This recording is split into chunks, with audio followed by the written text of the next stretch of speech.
করবা তুমি অর্থটা বুঝবা না, তাহলে আমাদের টপিক কি রাইট ফর্ম অফ ভার্ব, ভার্বের সঠিক ফর্ম। তাহলে এই যে পৃথিবী সূর্যের চারদিকে ঘুরে, এটাকে চিরন্তন সত্য বাক্য।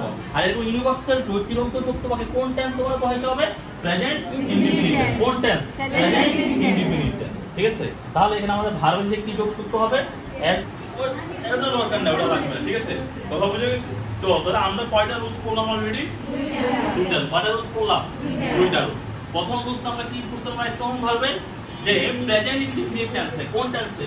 Present indefinite tense. কোন টেন্স? প্রেজেন্ট ইনডিফিনিট টেন্সে। এই দুটো 52 দিনগুলো তাহারই পরে মানে আপনারা হচ্ছে এই দুটো টেন্স করেন।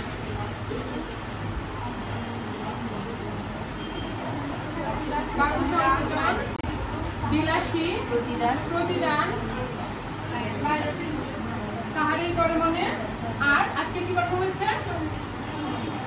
সন্ধি।